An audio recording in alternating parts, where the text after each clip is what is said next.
Ah, tá. Boa tarde, sejam todos bem-vindos a mais um webinar da Abracan. Cooperação Internacional da Polícia Federal no combate à lavagem de dinheiro é o nosso tema de hoje. Meu nome é Amanda Graminha, sou coordenadora da área de cursos e palestras. Em nome da nossa diretoria, onde estamos com a presença da senhora Kelly Massaro, presidente da Abracan, gostaria de agradecer a todos os participantes aqui presentes. Ao final do evento, compartilharemos a apresentação via chat. Peço também, caso tenham perguntas, coloquem-as apenas no chat durante a apresentação, para que o nosso moderador, Ângelo Calori, possa direcioná-las ao palestrante. Desejo a todos vocês um ótimo evento. Deixo a palavra a você, Ângelo. Muito obrigada. Obrigado, Amanda. Boa tarde a todos, bem-vindos à segunda palestra do nosso ciclo de palestras, né, de prevenção à lavagem de dinheiro. Ontem nós tivemos o COAF com o Bernardo, muito oportuna conversa e importante para o nosso mercado. Para quem está hoje aqui pela primeira vez e não pôde participar ontem, explico novamente. Esse é uma retomada do ciclo de palestras, os encontros regionais que nós fizemos presencialmente o ano passado, e não vai ser por conta do Covid que ele vai nos impedir de continuar esse ciclo. Então, agora e temporariamente online, para que a gente continue esse bate-papo e esses encontros num modelo diferente. Então, ontem COAF, hoje Polícia Federal, e amanhã eu faço a minha parte, também às 5 horas, para a gente amarrar os temas e continuar o bate-papo. Para isso, antes de começar e apresentar o doutor Adriano, agradeço a Abracan e o apoio que eles dão, o incentivo que eles dão, a Kelly, a Amanda, a Renata e o Guilherme também na parte técnica, pelo apoio que tem dado a esses encontros e fortalecendo cada vez mais o mercado de câmbio. Então, vamos lá. Hoje, para a segunda parte desse ciclo de palestras, eu lhes apresento o Dr. Adriano Mendes Barbosa. Ele é mestre em análise de defesa pela Naval Postgraduate School, na Califórnia, Estados Unidos. Ele é bacharel em Direito pela Faculdade de Direito de Maceió e especialista em Administração Pública pela GV. Ele é delegado da Polícia Federal desde 2003 e professor na Escola Superior de Polícia da Polícia Federal e no Centro Universitário da FMU. O doutor vai falar sobre a cooperação internacional da Polícia Federal. Doutor, muito obrigado por aceitar o convite e pela colaboração, que é muito importante entre setor público e privado. Bem-vindo, esteja com a palavra. Ângelo, muito obrigado, meu amigo. Preliminarmente, eu saúdo a todos com boa tarde e, em especial, quero agradecer aqui o convite da Abracan, e para isso eu uso a pessoa da Kelly, dileta amiga, da Amanda, da Renata, do Guilherme, de você, Ângelo, que também me recepcionou, e a gente já vem conversando já há alguns dias, trocando uma ideia, alinhando sobre o tema que nós vamos versar hoje. Para mim, portanto, é uma honra estar aqui presente com todos vocês, para poder dividir um pouco da nossa experiência profissional, da visão policial sobre o problema da cooperação internacional para enfrentamento da chamada macrocriminalidade, ou criminalidade organizada, e especificamente dentro desse guarda-chuva, né, desse paráguas, como a gente fala aqui na Colômbia, a questão da lavagem do dinheiro, do enfrentamento da lavagem de capitais. Então, eu tenho uma breve apresentação, pessoal, que é muito mais um referencial para seguirmos a nossa conversa do que um conteúdo profundo, por assim dizer. A gente programou esse bate-papo para 30 minutos, para essa exposição, e, incontinente, estarei aberto para as perguntas, considerações, críticas, colaborações. Então, o tema é sobre cooperação policial internacional e eu trago aqui como centro de gravidade do nosso raciocínio o trabalho da Ameripol, que é a Comunidade de Polícia das Américas, cuja a Secretaria Executiva está sob o comando da Polícia Federal do Brasil no biênio 2019 a 2021.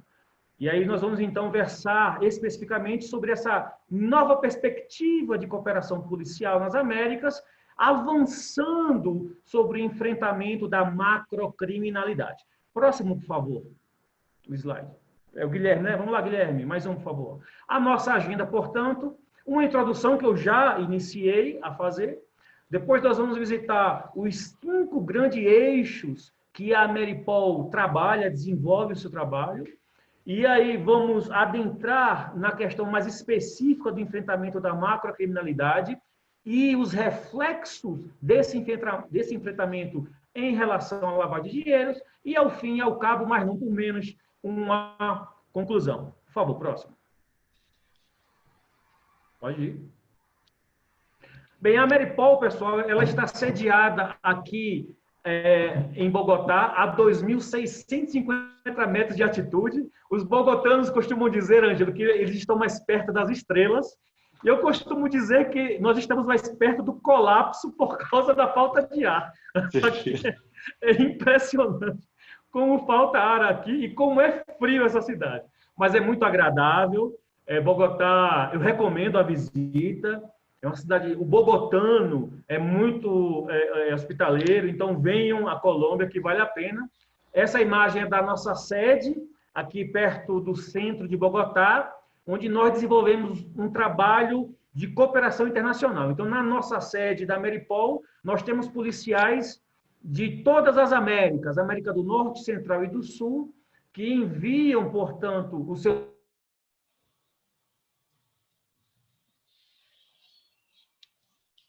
Acho que deu uma as ações de integração. Continuou? Havia dado uma travadinha, pode continuar, desculpa. Não, tranquilo. A Ameripol, pessoal, ela foi criada em 2007, mas somente a partir de 2018 ela começou a sua marcha de institucionalização como organismo internacional policial com personalidade jurídica.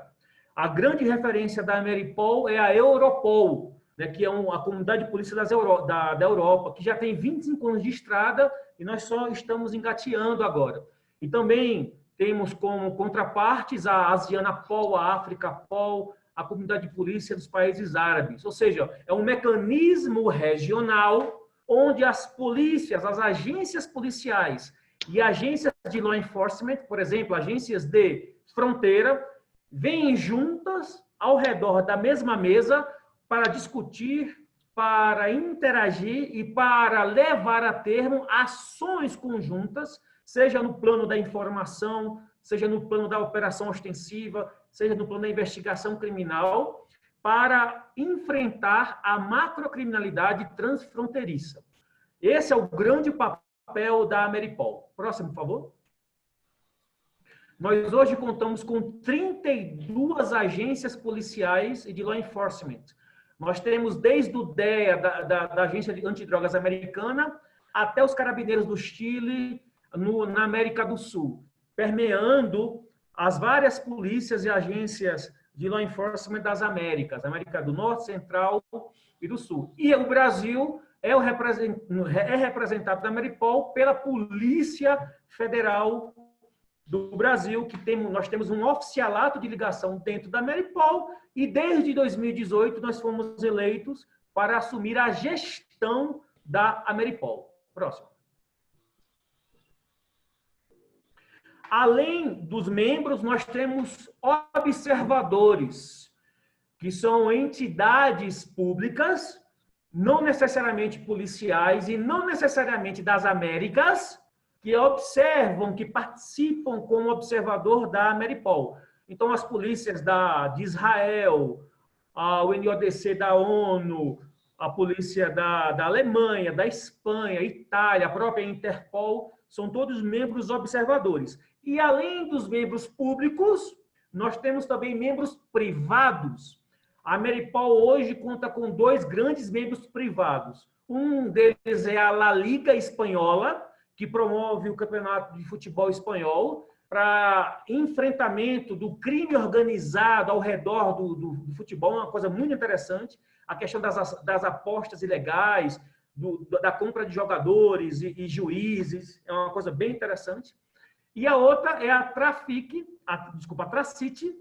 que é um órgão internacional que congrega empresas ao redor do mundo que combatem o contrabando e o descaminho, né? O chamado comércio ilegal. São entidades, portanto, privadas que têm acordos, protocolos de entendimento com a Ameripol para avançar sobre a criminalidade organizada que atua nesses setores. A La Liga, na Espanha, tendo como centro de gravidade o futebol, e a Tracite tendo como centro de gravidade o comércio ilegal.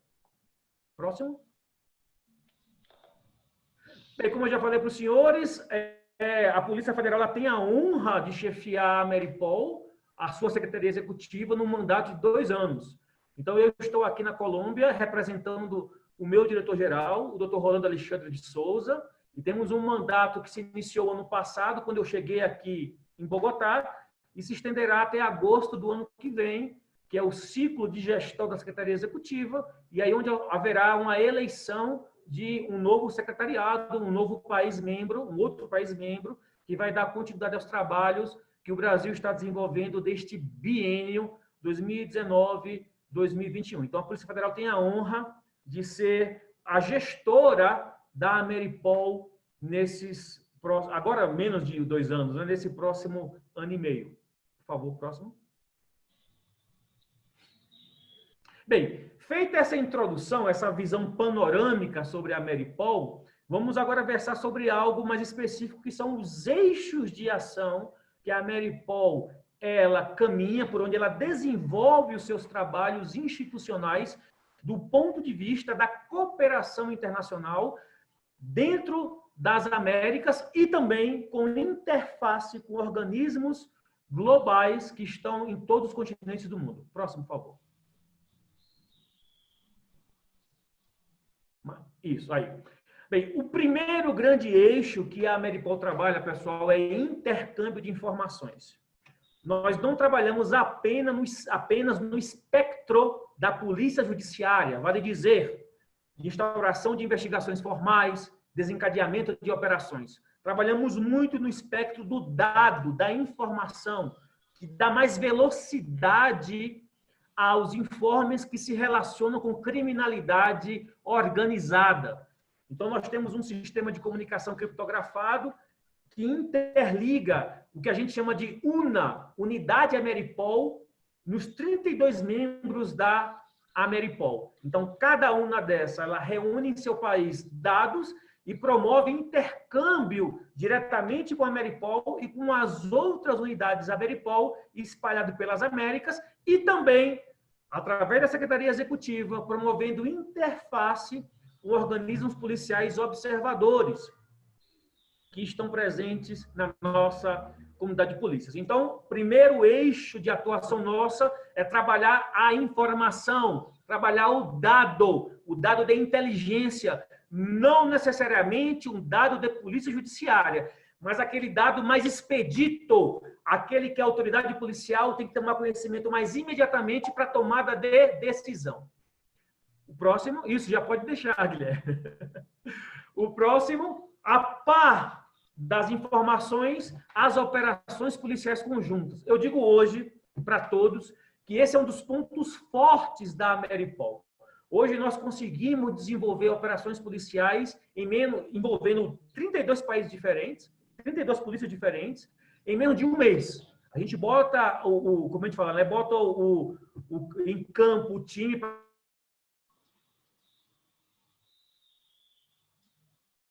do continente. E as nossas unidades Ameripol são ligadas diretamente às direções gerais das polícias.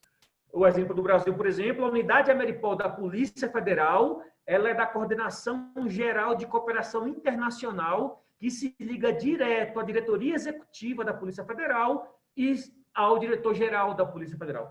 Então, as informações fluem de maneira mais expedita, rápida. E isso faz com que nós tenhamos uma grande capacidade de mobilização da região para desenvolvimento de operações conjuntas.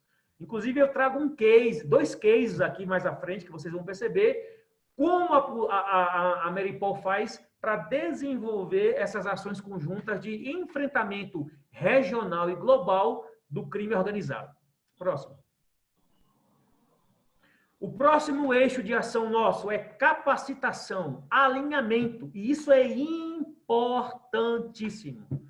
Nós temos países, pessoal, de culturas absolutamente diversas, de características políticas, econômicas e sociais muito diferenciado, e a gente precisa alinhar procedimentos, a gente precisa alinhar protocolos, e aí a gente utiliza, portanto, o nosso eixo de capacitação para colocar juntos os membros da Maripol para alinharmos conhecimento, difundirmos conhecimento, para que todos nós, mesmo levando em consideração a diversidade cultural, a diversidade de ordenamento jurídico, ainda assim, nós temos capacidade de atuar conjuntamente, todos remando para o mesmo lado, em busca do mesmo resultado, em prol da mesma eficiência e da mesma eficácia em termos de desenvolvimento de ações policiais conjuntas, em termos de cooperação policial internacional. Então, o eixo da capacitação ela é muito importante para a Maripol. Para vocês terem uma ideia, no ano de 2019, nós desenvolvemos 216 capacitações ao longo de todo o continente americano, desde policiais que estão na ponta até delegados, generais, coronéis, que são os gestores estratégicos das unidades policiais das Américas. E isso faz com que nós passamos a ter entendimentos alinhados sobre o enfrentamento do crime no nosso hemisfério americano. Próximo. A par das operações conjuntas, nós estamos agora desenvolvendo, e já temos um case de sucesso, são as chamadas equipes conjuntas de investigação. É algo que a mim me soa e a mim me parece, Ângelo, a menina dos olhos da Maripol para os próximos anos. Através do Acordo de Buenos Aires, assinado em dezembro de 2018, nós estamos autorizados, os membros da Maripol que firmaram o acordo, a fazer intercâmbio de elemento probatório. Isso é interessantíssimo. É a busca do elemento probatório, da prova de autoria, materialidade e circunstâncias criminais através de uma ação conjunta. Você pega a polícia da Colômbia, do Brasil, do Peru, do México, do Panamá, do Uruguai e coloca para trabalhar investigações de crime organizado que tocam todos os países. É algo muito interessante. Nós já tivemos a primeira oficina de alinhamento de protocolo e esse é o nosso grande desafio, porque, por exemplo, no Brasil, a polícia judiciária ela investiga, ela tem autonomia investigativa. Aqui na Colômbia, quem investiga é o Ministério Público, é a Fiscalia. A polícia é tão somente longa-manos do Ministério Público. No Brasil é diferente. O delegado de polícia instaura o inquérito policial de ofício, tem capacidade postulatória, se dirige até o juiz e solicita, por exemplo, representa por medidas cautelares de prisão, de sequestro, de arresto. Na Colômbia, por exemplo, isso só pode ser feito através do Ministério Público. Então, a gente também trabalha junto com as fiscalias, com os ministérios públicos dos estados. São atores importantíssimos na repressão criminal. Então, em que pese ser uma comunidade de polícias, isso não afasta a sinergia com outros órgãos que atuam na repressão criminal, notadamente a Fiscalia, o Ministério Público e o Poder Judiciário. E a equipe conjunta de investigação para a Maripol surge com esse fio condutor, esse backbone, que coloca junto investigadores criminais de todos os nossos membros. Isso é um grande desafio. Já tivemos um case, e eu vou mostrar para vocês qual é, foi de muito sucesso, deu muito certo, que foi a mediação que a Maripol fez entre a Argentina e Bolívia para resolver um caso. E nós entendemos que esse é o futuro. Vai demandar muito esforço institucional ainda, muita conversa, muito entendimento, mas esse é o papel da cooperação internacional. É a busca do diálogo, do equilíbrio, de pôr junto, de pôr à mesa, de conversar, de interagir para buscar denominadores comuns. E a gente está nesse caminho. E o último eixo, Guilherme?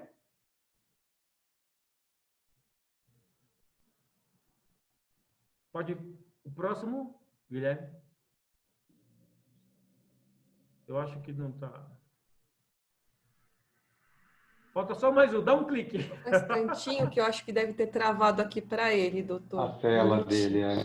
Opa, apareceu aí. Obrigado, Guilherme. Valeu, meu irmão. Olha só. E o último eixo, pessoal, que na verdade é muito mais um produto dos 4 eixos anteriores, mas é aquele produto que a Ameripol ela busca a todo custo, que é a neutralização da organização criminosa.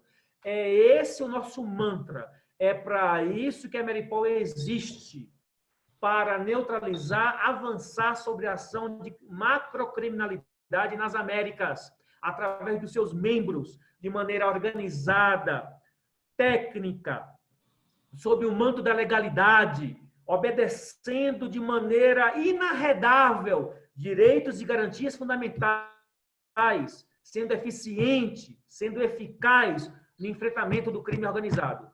A Ameripol não é suficiente para a Ameripol em Constituição avançar sobre o crime, por assim dizer, de menor monta, aquele de pouco reflexo, porque é você gastar muita energia institucional, pôr em curso ações policiais de 32 agências policiais para enfrentar microcriminalidade. A nós nos interessa a macrocriminalidade, aquela que é forte, aquela que avança sobre o Estado Democrático de Direito, fragilizando as suas instituições. E dentro desse guarda-chuva da neutralização da macrocriminalidade é que entra o enfrentamento da lavagem de dinheiro. Uma das prioridades, um dos crimes prioritários que a Ameripol tem para enfrentar é lavagem de dinheiro, ao lado de tráfico de drogas, terrorismo e tráfico de pessoas. Claro que os outros crimes também são importantes, mas esses eixos de macrocriminalidade são aqueles que mais interessam a Ameripol, porque a gente entende que são esses os mais danosos, os que têm uma maior capacidade de lesão dos bens jurídicos mais caros aos nossos Estados-membros. Então, pessoal, esses 5 grandes eixos: intercâmbio de informações, operações policiais conjuntas, capacitação, equipe conjunta de investigação e, por fim, dando ensejo à neutralização de organização criminosa, são os eixos que a Ameripol tem como norte orientador das suas ações institucionais. Vamos em frente. Lá avançando, então, sobre a questão mais específica da macrocriminalidade, eu trago os cases de sucesso que vai fazer a gente pensar como a Ameripol pode promover enfrentamento desses grandes ramos de macrocriminalidade, e entre eles, a lavagem de dinheiro. Próximo, Guilherme, por favor. Bem, o primeiro caso que eu trago, pessoal, é um caso muito interessante de tráfico de pessoas. Uma criminalidade muito difícil de lidar, muito complexa de lidar, mas que a gente obteve êxito. Foi o nosso primeiro case de equipe conjunta de investigação. Foi o caso de uma menina, uma moça, que foi sequestrada na cidade de Salta, na Argentina. Ela foi levada para a Bolívia para se prostituir. Então, como havia essa transnacionalidade, e Bolívia e Argentina são membros da Ameripol, eles pediram apoio da Ameripol para a gente intercambiar informação. E nós fizemos mais que isso. Nós montamos uma sala de crise, uma sala de situação, e colocamos na mesma sala investigadores bolivianos, investigadores argentinos, da Gendarmeria Argentina, para investigar e desenvolver esforços investigativos para o mesmo caso. O resultado foi de muito sucesso. A organização criminosa ela foi desmantelada, a menina foi encontrada, e não só ela, O local onde havia outras mulheres também vítimas de sequestro internacional também foi encontrado. E isso teve uma repercussão muito positiva na Bolívia e na Argentina. Mais um, Guilherme, por favor.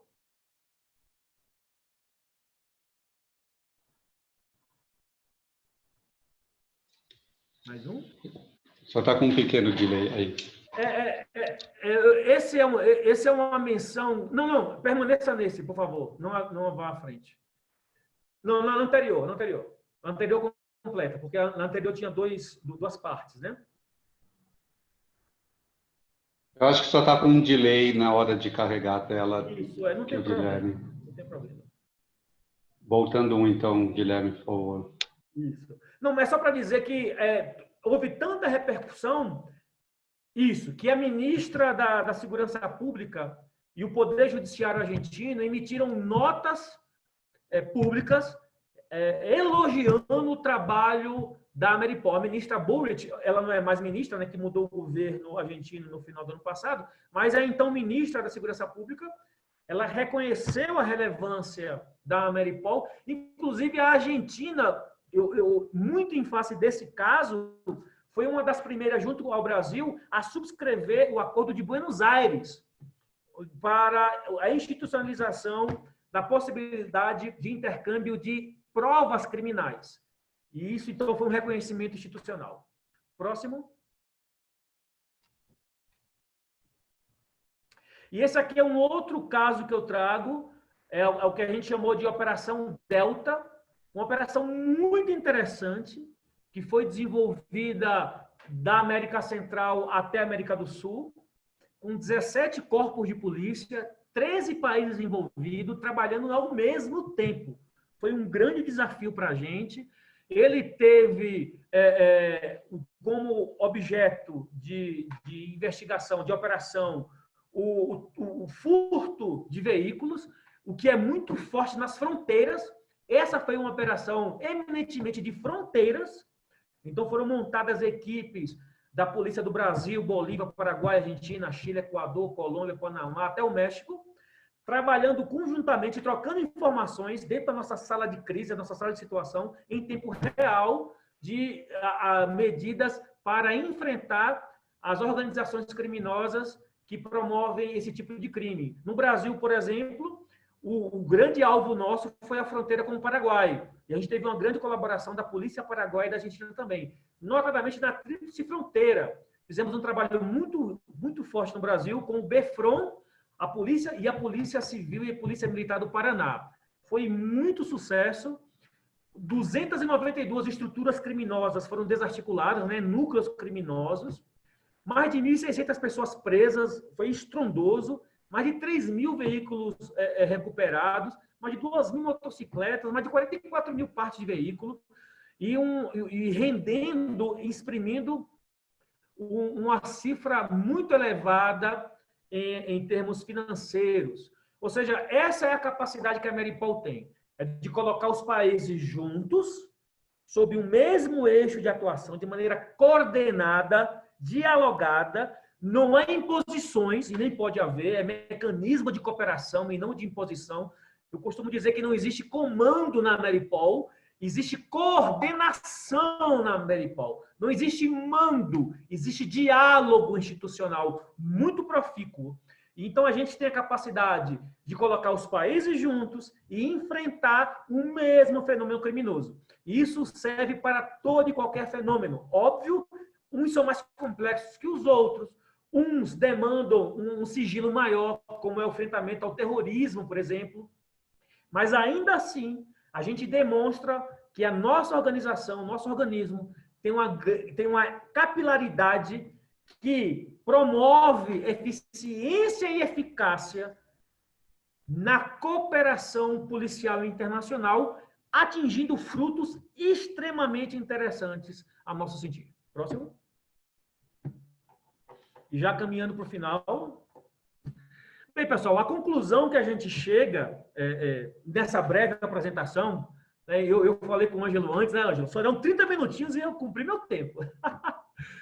É para trazer a notícia da existência da Maripol como ferramenta regional de integração e de cooperação, demonstrar para vocês que é possível, sim, desenvolver nas Américas uma cooperação profícua, é possível, sim, desenvolver nas Américas um trabalho de integração no campo da informação, da capacitação, da investigação, da operação, e tudo isso de maneira concatenada, sistematizada, dialogada, coordenada, discutida amplamente, sem imposições, sempre construindo as agendas de maneira conjunta, para enfrentar aquilo que a gente tem como alvo maior, que é a macrocriminalidade em todas as suas expressões. É preciso dizer que a Ameripol é muito recente nessa sua atuação mais firme contra o crime organizado. Ela surgiu muito mais como uma associação de polícias, e só a partir de 2018 que ela ganha essa estatura de instituição regional mais forte, mais firme e organizada no enfrentamento da macrocriminalidade.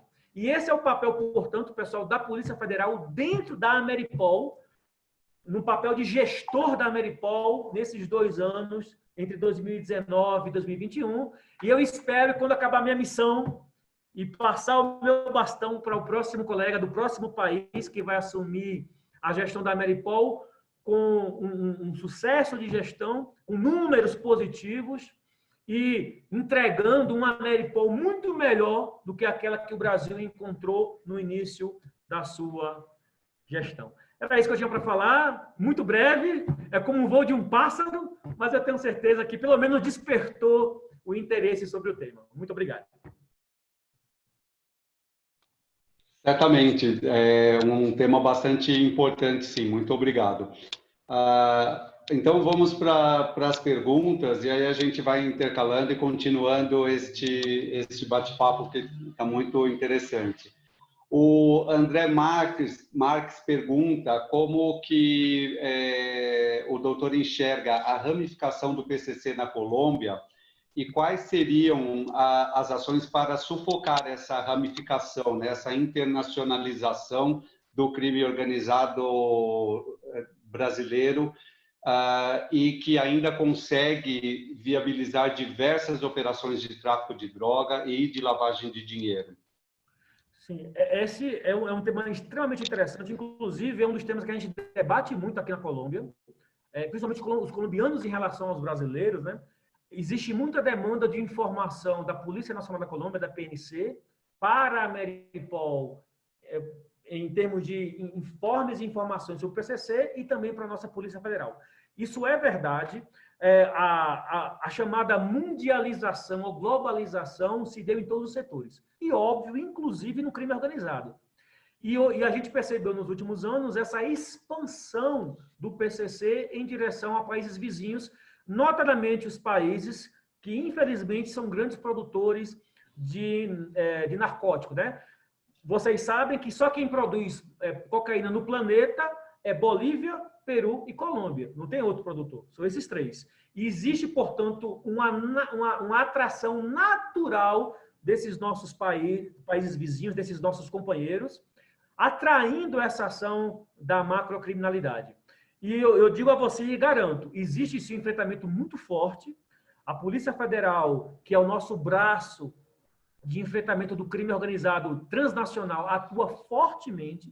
É um dos grandes eixos de atuação da Polícia Federal, é o enfrentamento da macrocriminalidade transfronteiriça e, notadamente, naquilo que diz respeito a tráfico de drogas e tráfico de armas. Agora, é óbvio que o desafio, né? Nós temos problemas históricos e culturais de controle de fronteira. A nossa fronteira é gigantesca. Ângela, eu lembro como no meu mestrado, quando eu estudei terrorismo, né? Eu estudei terrorismo na Tríplice Fronteira. E aí eu fui estudar a Tríplice Fronteiras do mundo todo, né? Do mundo todo. E só tem problema. Mas aí eu descobri que tem uma fronteira no planeta que é a mais porosa do mundo, onde há a maior incidência de tráfico de drogas e crime organizado do mundo. Qual é? México e Estados Unidos. Fronteira seca, doutor. Fronteira seca. O Brasil tem 10 fronteiras diversas e a maioria delas em meio à selva. É muito complexo. É uma missão hercúlea Mas, não obstante isso, nós temos bons números a apresentar. A Polícia Federal, no ano passado, ela conseguiu neutralizar 30% do tráfico internacional que passa dentro do Brasil. Aí você fala, mas Adriano, passou 70%. Mas olha, pouquíssimas instituições policiais no planeta conseguem isso. Nós somos rota de passagem, né? Para vocês terem ideia, as maiores apreensões de cocaína do Brasil para o exterior se dão no Porto de Santos. Eu trabalhei em São Paulo por 4 anos, eu fui corregedor da Polícia Federal em Estado de São Paulo por 4 anos. E os nossos números estatísticos são gigantescos. A média de apreensão de cocaína no Porto de Santos, por semana, supera 500 quilos. É impressionante. É um trabalho gigantesco. Mas é feito, sim, institucionalmente, é feito esse esforço, e a gente vai aprimorando cada vez mais, principalmente no campo do intercâmbio de informação, usando a inteligência, investigações policiais de alta envergadura, de alta indagação, atacando o coração financeiro do crime. Não basta fazer o que foi feito no Plano Colômbia na década de 90 aqui na Colômbia, onde você cortou as cabeças dos chefes de cartel e a estrutura, a microestrutura dos núcleos criminosos dos cartéis permaneceram intactos. Então você tem que atacar com esse racionalismo, essa abordagem racional e inteligência, avançando principalmente para a descapitalização do crime. É retirar do crime a sua capacidade de desenvolver o seu negócio, o seu business, que é o crime organizado. Efetivamente aonde funciona a inteligência, né? Porque o doutor reforçou agora uma coisa que há um tempo atrás eu também ouvi a doutora Patrícia Alemani do LAB aqui da Polícia Federal do Rio de Janeiro comentando, né? E é um reforço das inteligências mesmo. Não adianta, os chefes ou estão presos ou foram mortos e o crime continua. Eles têm uma estrutura hierárquica que vai se sobrepor. Se o chefe do tráfico morreu, já tem o substituto na hora, né? Para isso. Então, o financeiro, o combate inteligente à questão financeira é realmente muito importante. Isso me faz para uma pergunta que eu tinha separado aqui. E como, então, neste contexto importante de cooperação que as polícias estão na Ameripol, como que isso reflete no mercado financeiro e principalmente no mercado de câmbio, né? Alguns exemplos que a gente escuta, vamos considerar essa oficialmente, mas em alguns encontros regionais, inclusive, é de que, assim, olha, dá para sentir na flutuação do câmbio daquela cidade que chegou container. Container, como assim, né? Eu fiz essa pergunta, mas container e câmbio, como assim? Não, chega em dinheiro mesmo, né? Chega o contrabando. Então, assim, como que neste contexto o mercado financeiro pode e deve colaborar? Como que seria o apoio ou até o reflexo, né? O positivo como ajuda, mas como ele sofre também. Como que é isso, doutor? Excelente, Ângelo. Boa pergunta, fenomenal. Inclusive, nós batemos um papo antes sobre isso, né? E eu quero expor aqui aos colegas o nosso raciocínio conjunto que nós tivemos sobre essa questão. Bem, eu vou responder a questão trazendo ao lume a indagação um exemplo muito prático, né? Nós temos como um dos nossos observadores privados a Tracite, né? Que é uma organização internacional de empresas que combatem o contrabando e o descaminho, principalmente o contrabando de cigarros, que no nosso hemisfério é um horror, é um flagelo, né? E como é que se dá essa parceria? Como é que o setor privado, o mercado, ele pode colaborar? O meu sentimento e a minha experiência é que pode colaborar muito, principalmente sob 2 vieses. O primeiro, informação. Como a empresa está dentro do mercado e ela, por assim dizer, sente a temperatura do mercado e ela consegue observar aqueles maus concorrentes, Os concorrentes criminosos, aqueles que utilizam o nome do mercado, aqueles que atuam em nome da concorrência para a prática de delitos. Então, é muito mais fácil, porque por causa do contato imediato do mercado com esses indivíduos, dali extrair informação para as instituições de repressão criminal e prevenção criminal e apontar para essas instituições a atuação, esse tipo de atuação criminosa. E não precisa ser, pessoal, um BO na delegacia. Em regra, isso também não dá certo para enfrentar crime organizado. É por isso que a gente tem os canais de informação, canais institucionais, seguros, onde essa informação ela chega como um dado de inteligência para ser trabalhado pelas unidades de inteligência policial, para dali, em sendo confirmado, a gente desenvolver cases de investigação criminal, e aí você mudar a plataforma, sair da plataforma da informação para a plataforma da prova criminal, que subsidia instauração de inquérito policial, desencadeamento de operação e futuração penal. Esse é um eixo, Ângelo, é o eixo da colaboração através do dado, da informação. E o segundo eixo, que eu acho muito importante, que a gente trabalha com a Tracite aqui na Colômbia, é o eixo da capacitação. Vou dar um exemplo aqui. Há pouco tempo, nós fizemos capacitamos 18 polícias aqui nas Américas, num curso de plataforma online na Tracite, para identificação de produtos falsificados. Interessantíssimo. Isso não é para o gestor da polícia, não, para o delegado, o coronel, não. É para quem está na ponta, para o policial que está na calle, né? Está na rua, para ele observar e saber identificar que aquilo não é um produto lícito, e sim um produto ilícito. E aí, portanto, essa expertise do setor privado, a expertise do mercado, essa visão que o setor privado tem, ela alimenta e alinha o conhecimento que o órgão de repressão criminal tem sobre o mesmíssimo fenômeno. E aí você consegue fazer com que se expanda a capacidade de observação do policial em relação àquele fenômeno.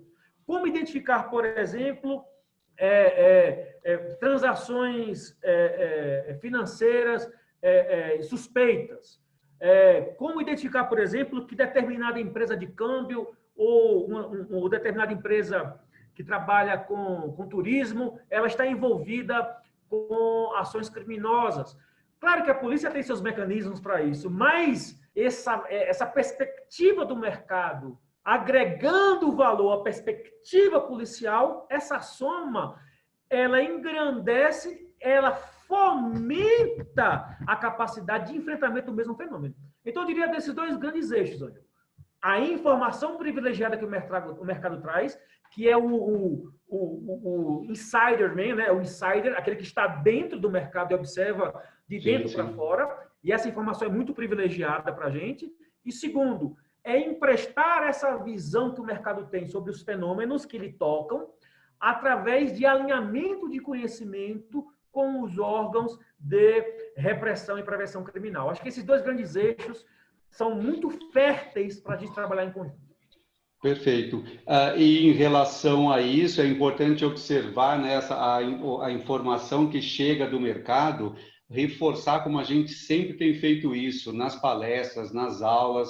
O COAF não foi o foco dessa vez, mas das outras tem sido qualidade das comunicações. Reforço que o doutor Adriano tem falado sobre a informação privilegiada que o mercado tem, mas que ele precisa chegar com boa qualidade, né? Então, cada vez mais a gente investindo, me coloco à disposição para isso também com o mercado de câmbio, para que a gente reforce isso, comunicação de qualidade. Tenho conversado com o COAF, com a Polícia Federal, e o próprio, nos nossos encontros regionais, né, mostram que quanto relevantes são essas informações para a inteligência, porque chega para o COAF, que transmite para os órgãos de repressão e que consegue fazer algo de maneira eficiente, né? Deixa eu dar um exemplo aqui, Ângelo, um case de sucesso. Quando eu fui corregedor em São Paulo, O grande volume de inquéritos instaurados da Polícia Federal envolve INSS, Caixa Econômica Federal e Correios. São os 3 grandes clientes da polícia, porque são autarquias e empresa pública federal que geram muita demanda de repressão criminal. E uma coisa que a gente percebeu é que havia algumas questões de compliance das empresas e da autarquia que precisavam ser aprimoradas. Então, eu, como corregedor, e a minha chefe de núcleo de correções, nós fomos até a Caixa, eu fui até o INSS e até os Correios, para explicar como a polícia entende que devem ser feitas as comunicações de crime. Porque chegava ofícios assim, por exemplo, comunicação de irregularidade / crime à Polícia Federal. Irregularidade é uma coisa que o compliance da empresa tem que resolver e o crime é outra coisa, que aí eu tenho que resolver. Então, o que a gente fez? Eu saí lá do meu gabinete, a superintendência lá na Lapa, em São Paulo, fui até os nossos parceiros, privados, mais públicos, mais parceiros, e falei, pessoal, vamos alinhar aqui a forma de comunicar. O que é que uma notícia de crime precisa do inquérito policial? Eu preciso desses dados, mínimo, mínimo, moro. Então, a gente fez uma espécie de curso de capacitação. Eu lembro muito bem dos Correios, né? A gente pegou o pessoal da inspetoria dos Correios, fomos numa sala de reunião, colocamos os gerentes de inspeção lá dentro. Eu levei meu pessoal de correções, os delegados que trabalham comigo, trabalhavam, né? Agora eu não sou mais corregedor, isso é meu passado. E aí a gente fez uma troca de ideias. Eu disse, olha, como é que eu posso comunicar um crime de maneira exitosa? Como eu, dentro aqui do mercado, a Caixa, por exemplo, que trabalha muito com financiamento e empréstimo, e tem muito empréstimo fraudulento, porque as pessoas apresentam documentos errados. Como é que eu faço para evitar essa fraude? E se acontece, o que eu devo comunicar ao meu parceiro público de repressão criminal para ele, a posteriori, desenvolver mais e melhor uma investigação em relação a esse tipo de caso? E aí, então, nós construímos os cases, alinhamos o conhecimento, resultado. Quando eu cheguei na corregedoria em São Paulo, eu tinha 26 mil inquéritos instaurados, quando eu saí de lá, tinha 18 mil inquéritos instaurados. A gente baixou consideravelmente, porque a gente otimizou as comunicações. Então, ao invés de ficar comunicando fato a fato, eles tiveram a capacidade de analisar casos e fazer, por exemplo, ao invés de comunicar um fato de cada vez, me comunicava 5 fatos. Olha, aqui existe indício que tem uma organização criminosa atuando, inclusive com suspeita de que tem um servidor público atuando. Então, você otimiza essa parte.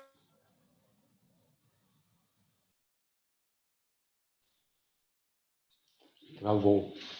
Mercado e procedimento. Quem é que melhor vai falar para mim sobre o mercado de... Caiu um pouco? Já voltou.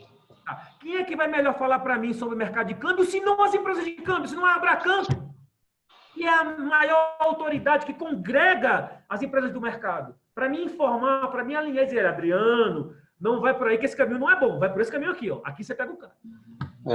Essa é a ideia. E o outro pilar me leva a uma pergunta do Dagberto, que é bastante interessante também, porque fala o doutor estava falando dessa capacitação da ponta, né, da visão de repressão, e sempre com uma visão de Polícia Federal, mas ele traz uma indagação importante sobre a Polícia Rodoviária Federal, porque é aquela que está muito na ponta, né, de rodovia e olhando todas essas questões de tráfico, de contrabando, de prostituição, né?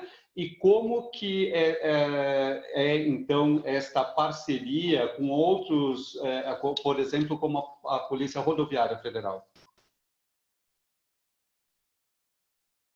O seu áudio está desligado, doutor. Desculpa, eu apertei sem querer. A parceria ela é muito profícua. A Polícia Rodoviária Federal é parceira de primeira hora da Polícia Federal, somos co-irmãs. E dentro das atribuições da Polícia Rodoviária Federal, a gente promove uma parceria muito grande, principalmente em ações de fronteira. Esse caso da operação que eu dei o exemplo, nos 18 países, a Polícia Rodoviária ela não participou porque a gente tinha um viés muito de polícia judiciária, de busca e apreensão, e fugia um pouco da atribuição da PRF, que é uma polícia de ordem pública. Mas isso não significa que em outras ocasiões, em outros momentos, essa parceria seja absolutamente necessária. Ao contrário, ao meu sentir, Ângelo, quanto mais parceria houver, quanto mais integração, coordenação, diálogo institucional houver, mais e melhor atuaremos. Nós não podemos ser ilhas, né? Como cada um dentro do seu quadrado, olhando para o seu umbigo e sem perceber, ao menos, a atuação relevante do parceiro institucional ao lado. Então, nós somos parceiros da PRF, sim, das polícias estaduais, e sempre buscando integração, cooperação, diálogo institucional de alto nível, para que possamos apresentar para a sociedade, que é o nosso grande cliente, os melhores produtos e serviços possíveis. Perfeito. Obrigado. Oi, Kelly, tudo bom? Tudo bem, meu amigo? Tudo bom. Bom, Adriana, aproveitando esse seu gancho da colaboração a fazer mais e fazer melhor, eu queria ver um pouquinho, eu já até conheço, mas eu queria que você compartilhasse com os colegas a sua visão da colaboração das polícias dentro do Brasil, porque o grande crime de lavagem, ele acontece antes da evasão, né? Então, você tem a concentração de recursos, a elaboração de estelionatos, todos esses crimes que são granulados em facções criminosas, onde a Polícia Civil muitas vezes faz a investigação. E como que é essa concentração? Como funciona no LAB, essa integração lá na Delefim? Então, isso é um dos grandes desafios que a gente tem, né? Felizmente, hoje, o que a gente observa das polícias judiciárias dos estados é o incremento da capacidade investigativa.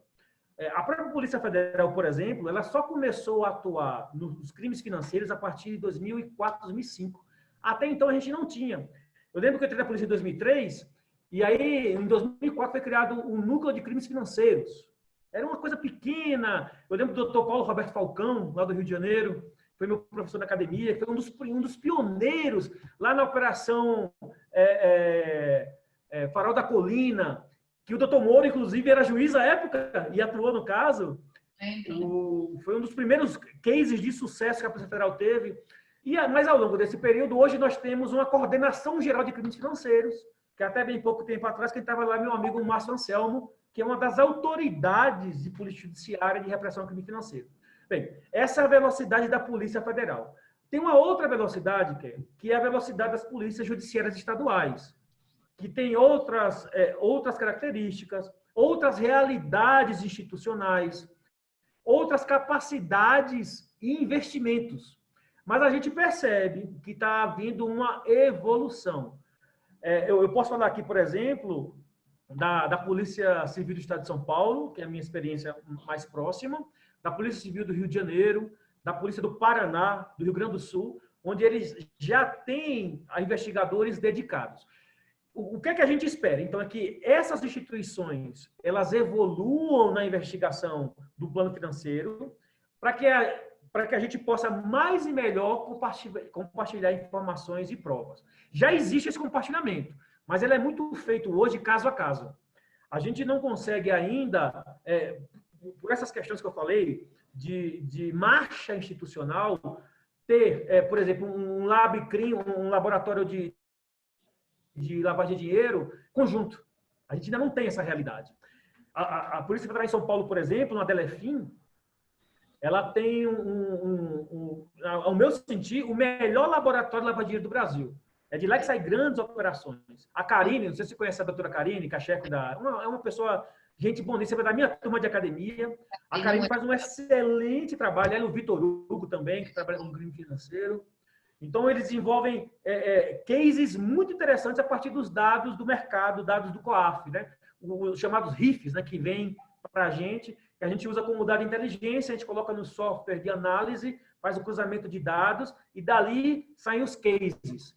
Então, a gente entende que o futuro é esse para as polícias judiciárias dos estados também.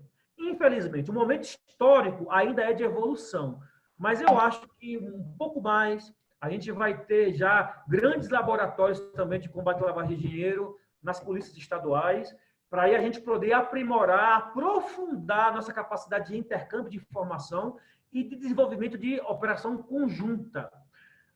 Agora, tem que entender que isso é desenvolvimento histórico, né, institucional. e demora um pouco mais de tempo. São as velocidades institucionais, né, dos estados. Mas, ao meu sentir, Kelly, o caminho e a direção é a mesma. É do aperfeiçoamento, do desenvolvimento. E eu tenho certeza que no futuro próximo nós vamos estar aí, mais ainda do que somos hoje, alinhados e irmanados com as polícias judiciárias estaduais, trabalhando dentro de laboratório de lavagem de dinheiro, intercambiando informação. O que eu posso dizer também em relação aos estados são os ministérios públicos, os GAECos. O GAECO de São Paulo, por exemplo, é muito atuante. E a Polícia Federal, quando a gente atua em alguns casos de competência estadual, e o GAECO pede o nosso apoio, e a gente faz intercâmbio de informação também. É muito importante também o trabalho do Ministério Público e da Polícia Judiciária, sempre de maneira irmanada, fazendo cooperação e intercâmbio de informação, sempre buscando o bem comum e a prestação do serviço, né? É isso que tem que acontecer. Nós somos servidores públicos, eu sirvo ao público, ao interesse público, e o produto que eu gero, o serviço que eu gero, tem que ser a prova de qualidade, a investigação de qualidade, na legalidade, observando direitos e garantias fundamentais, mas também promovendo a neutralização da macrocriminalidade. Eu adoro essa sua fala. Kelly, bom saber, porque agora eu vou pautar essa sempre, né? É uma boa pauta mesmo, né? Essa cooperação interna. E a gente do lado de cá fazendo a nossa lição, vou compartilhar contigo depois, Adriano, mas a gente vai fazer um trabalho espelhado na concentração e no direcionamento, assim como a gente tem um acordo de cooperação lá com a APF, no sentido de fomentar a cooperação, porque, como o doutor falou, o crime acontece antes do lado de cá no mercado, né? Então, antes de ter o crime de fato investigado, ele já aconteceu. Então, se você tiver a condição de fazer um trabalho de forma exaustiva, de mitigação do risco antes ele virar um crime, aí a eficiência está qualificada. É verdade, muito bem, excelente, concordo contigo. Perfeito, obrigado. Eu devolvo para ti. Obrigado. Então, só agora por conta do horário, nós já esticamos no horário, só mais uma pergunta, já abusando da colaboração do doutor Adriano. O Hélio faz uma pergunta aqui bastante interessante. Primeiro, um admirador do trabalho da polícia, e ele pergunta como é que fica a questão, a preocupação quanto a uma possível interferência do governo, dos governos, na Ameripol, por conta de, ele exemplifica aqui, no Paraguai, um ex-presidente é dono de tabacalerias e também trata a questão do contrabando, né? Então, a interferência política é usual, né?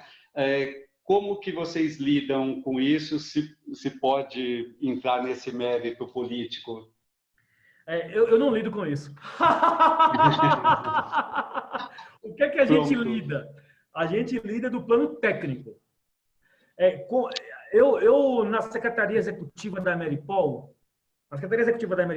como um conciliador, um coordenador de esforços, a gente não pode avançar sobre temáticas de política que são sensíveis aos nossos membros.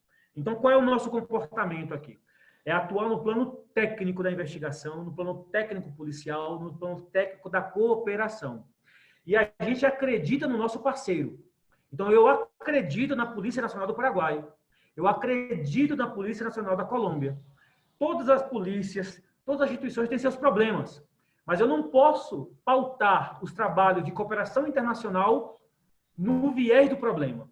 Eu tenho que pautar no viés da solução. E a solução que nos cabe é a solução técnica. Então, quando eu olho para os nossos parceiros, que são parceiros de primeira hora, o exemplo do Paraguai, por exemplo, subscreveu o Acordo de Buenos Aires, é um país extremamente presente na Ameripol, contribui de maneira profícua. Quando eu olho para os nossos parceiros, eu olho, portanto, sob essa ótica da cooperação.